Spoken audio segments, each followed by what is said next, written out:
Hello hello hello good evening সবাইকে। এই দেখো, আমার এইটুকু না একটা ন্যাড়া মাথা গাছে এই যে একটি মাত্র ডাল, সেখানে আমার একটি সুন্দর টুকটুকে একটা গোলাপ হয়েছে। কি সুন্দর, তাই না বলো? অপূর্ব সুন্দর লাগছে দেখতে, কত সুন্দর ফুটেছে, মানে ফুলের পাপড়িগুলো। তোমাকে আগে দেখিয়েছিলাম, তোমাদের দেখেছি আমার গোলাপের গাছে গোলাপ ফুটেছিল, সেই গাছটা এই যে কিছুটা একটু ওই যে ফুলগুলো হয়েছিল যেগুলো আগে, এগুলো শুকিয়ে গেছে, মরে গেছে। এখানে একটা হয়েছিল, এটা দেখছি শুকিয়ে গেছে, দুটো আছে, এটা একটু একটু আত্মা আছে এখনও। তো এই দুটো এখন শুকিয়ে গেছে আর গাছে ফুল ফুটছে রেগুলার, খুব ভালো লাগছে। এটা মানে সবথেকে খুশির খবর আমার এটা।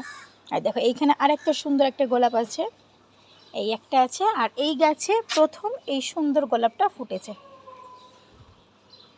তো আমার মতো ফুল প্রেমীরা কারা কারা আছো, আবার একটু কমেন্টে হাই হ্যালো লিখে যাও, আমিও জানি কে কত ফুল ভালোবাসো। বাই।